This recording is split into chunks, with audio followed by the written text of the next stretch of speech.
Hello people, আমি রাহানুজ্জাহ তন্ময়। সবাইকে Tanmoy YouTube চ্যানেলে স্বাগতম।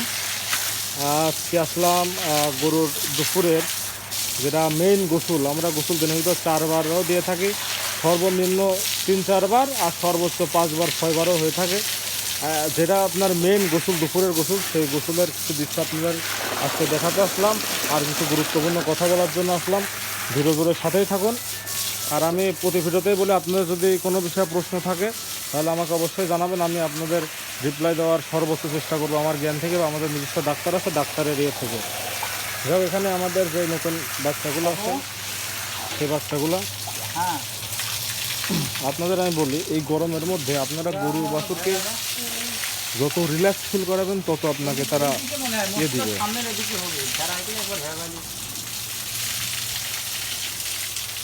যাই হোক, আপনার সারা দিনে যে 3-4 বার গোসল দেওয়া হয়, সকালেও একবার দেওয়া হয়, এগুলো কি করা হয়? এগুলো আপনার শুধু ওদের শরীরটা ঠান্ডা রাখার জন্য যেটুকু করার দরকার সেটুকু করা হয়। কিন্তু দুপুরের গোসলটা গায়ের ময়লা তোলা হয়।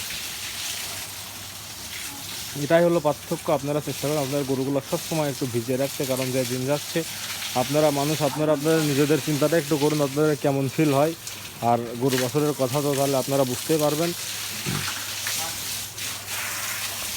আর আমাদের বাছুরগুলোকে ওইভাবে হাতে ব্রাশ দিয়ে ডলে পরিষ্কার করা হয় না। ওগুলোকে পানির, আমাদের যে সাবমার্সেবল, এটি কয় হর্সের সাবমার্সেবল জল, এটি কয় হর্সের সাবমার্সেবল, এটা মানে দেড় না দেড়। এটা যথেষ্ট পানির স্ট্রিট। এটা দিয়ে আপনার দিয়ে মারলে পারে, প্রেশার দিয়ে মারলে দেখতে পাচ্ছেন যে একটার গায়েও কিন্তু ময়লা নাই। আর ময়লা একদম সব মোটামুটি ক্লিয়ার হয়ে গেছে। বাছুর তো ধনো শেষ নাকি? বাছুরে যে দেখতে পাচ্ছেন এগুলো মোটামুটি ভালোই চকচকা হয়েছে।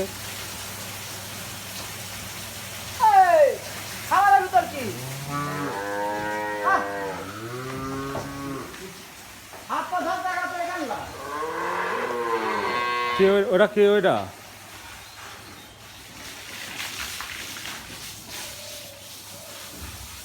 ওটা কিরা জল?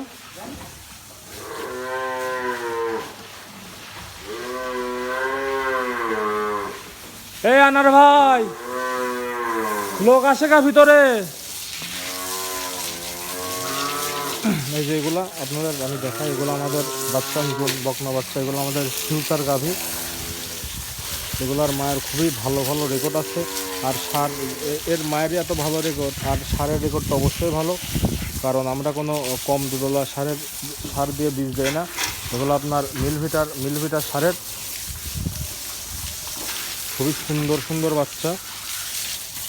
আর আমাদের এখানে সার বাচ্চা রাখা হয় না, সবই বকনা বাচ্চা। এই যে দেখতে পাচ্ছেন, এটার মা হইলো, সেটার মা হইলো এই যে ওইখানে যেটা একটা সাদা গরু আছে, ওইখানে এগুলো সব বকনা।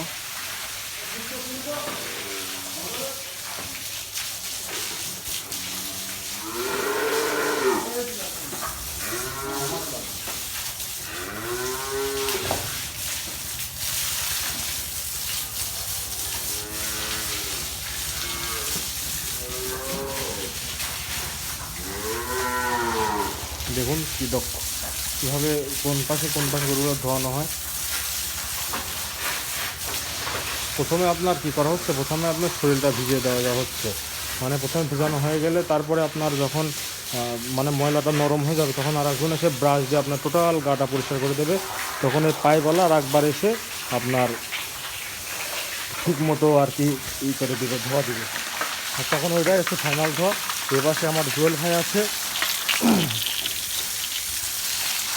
জুয়েল ভাই, প্রথমে তো গরু ভিজা দিবা নাকি? ভিজা ময়লা নরম করে দেওয়া, তারপরে ব্রাশ দিয়ে পরিষ্কার করা, তারপরে আবার ধুয়ে দেওয়া। 8 দিনের ভিতর বাকি যেগুলো হয় সেই টাইমগুলো আপনার ওইভাবে আর ধোয়ানো না। তখন খালি আপনার গরুকে ঠান্ডা রাখার জন্য যেটুকু করণীয় আপনার সেটুকু করা হয়।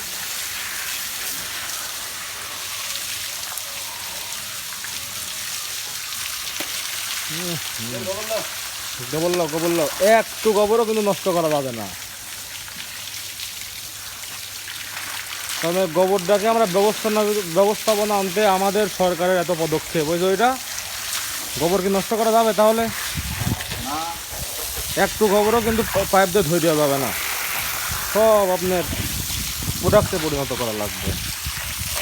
আর এই যে আপনার দেখুন যে আমাদের এগুলো আমরা এতবার পরিষ্কার রাখি, সিম্পল ফেলে একবার পানি মারলো, তাই দেখেন এটা কী লেভেলে পরিষ্কার হয়ে গেল। দেখি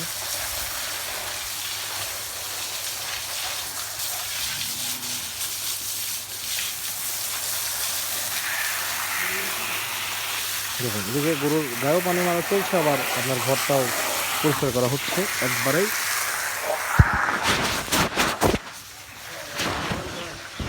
সমস্যা নেই, সমস্যা নেই, সমস্যা নেই, সমস্যা নেই, তুমি তোমার মতো চলাও। এগুলো আমাদের সব নতুন নতুন বকনা বাচ্চা, এবারে প্রথম বাচ্চা দিয়েছে এবং এগুলোর শরীরের অবস্থা একটু খারাপ, কারণ তারা এখনও পুরোপুরিভাবে এবারে প্রথম, পরবর্তীতে আস্তে আস্তে এগুলো ঠিক হয়ে যাবে, কোনো সমস্যা নাই। যাক, ওইদিকে আমি আপনাদের একটু দেখাই, ওইদিকে আসলে একটু আগে যেটা আপনাদের আমি বললাম সেটা শুরু হয়ে গেছে, মানে আপনার গরু ব্রাশ দিয়ে যেটা পরিষ্কার করে যেটাকে বলা হয় সেটা।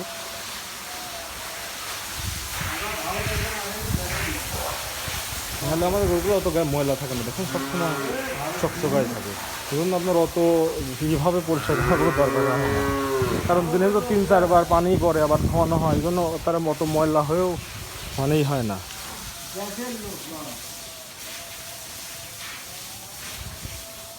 শুধুমাত্র আপনার শরীরে যেখানে যেখানে ময়লা দেখা যায় সেখানে সেখানে একটু ব্রাশ দিয়ে একটু ইয়ে করে দেয়, এই।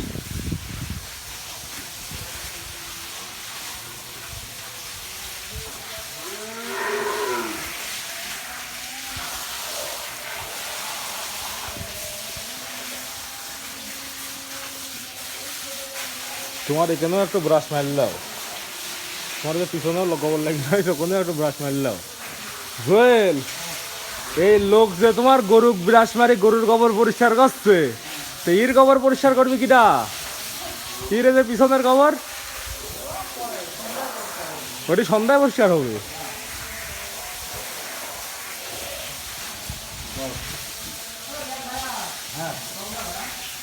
গোবর লাও, গোবর লাও।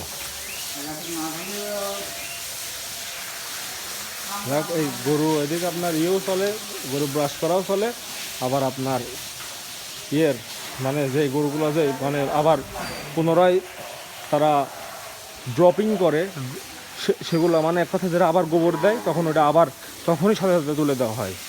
আর আপনারা জানেন যে আসলে সব ঘর অত পরিষ্কার করে রাখা অত আপনার সহজ বিষয় না, যতটা সহজ কিছু কিছু মানুষ মনে করে, তাহলে অত সহজ না, একদম সুন্দরভাবে পরিষ্কার করবে।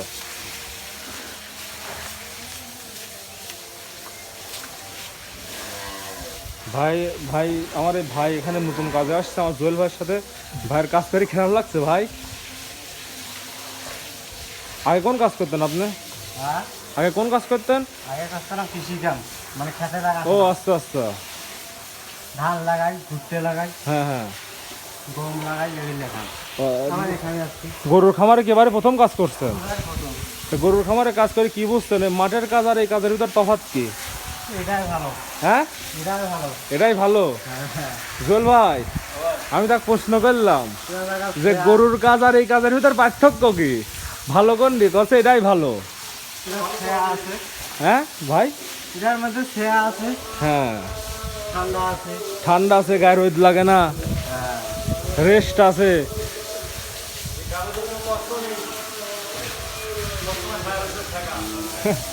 স্কিন কালো হবে না, ত্বক কালো হতে দেওয়া যাবে না কিন্তু।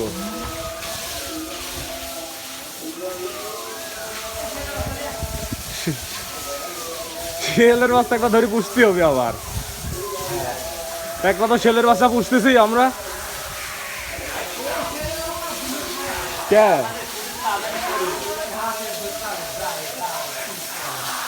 জুয়েল, জুয়েল এই গরুটারে এই কালো তোলার বুদ্ধি কি? হ্যাঁ উঠবি, এই সাদা গরুর একটাই সমস্যা, ময়লা মানে সব গরুই ময়লা করে, ময়লাটা দেখা যায় বেশি, দেখা যায়। হ্যাঁ নামি শিয়াল দেখি হ্যাঁ মাঠে লেগেছিলি আজ কোন মাঠে ঘাস কাটলে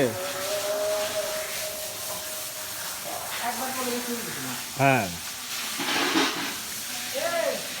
যাই হোক আজকের ভিডিও এখানে শেষ করছি সবাই ভালো থাকুন সুস্থ থাকুন আর আমার ভিডিও ভালো লাগলে আমাদের চ্যানেলটা সাবস্ক্রাইব করে দিন ধন্যবাদ।